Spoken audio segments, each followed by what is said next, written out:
For 70 years, KVOA has helped provide the heartbeat of Tucson and Southern Arizona news.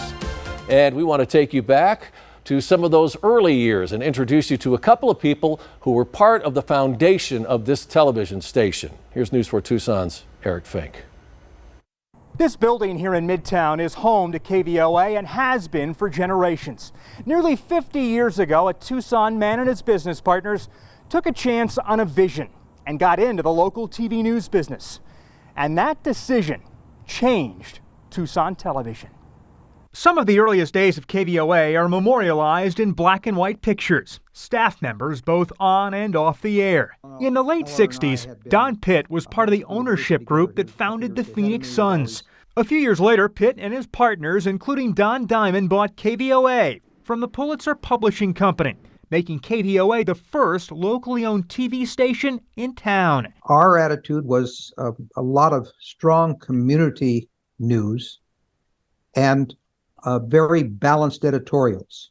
Pitt remembers changing things up and in the process changing Tucson. He hired a general manager who would lead KVOA for almost 3 decades, becoming the station's guiding light. I don't know how we found John Ruby, who was in Chicago, but we did find John Ruby. And it was like finding, maybe for us, finding a needle in a haystack, but it was also like finding a diamond in the haystack, because John was just outstanding. Ruby led KVOA from 1974 until he retired in 2002. Under his leadership, the station found its stride. KVOA dominated in the ratings and became Southern Arizona's most trusted television station. I'm so lucky. Sam Ruby remembers coming to the station as a little girl. Walking in there with my dad and feeling like I was walking into the station with a king. John Ruby loved Tucson, he loved his job, and he loved his TV family. He really ingrained himself in the Tucson community, but more than that, he understood television. It's been fun showing you around. We're proud of Channel 4 and Tucson. Why don't you come down and see it firsthand? I got to get to work now.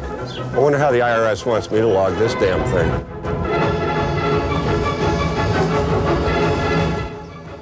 John Ruby died in 2011, but his legacy remains. Don Pitt left the industry in 1987, but still calls Tucson home.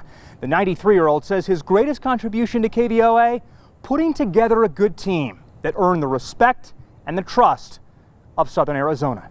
I'm Eric Fink, News 4 Tucson.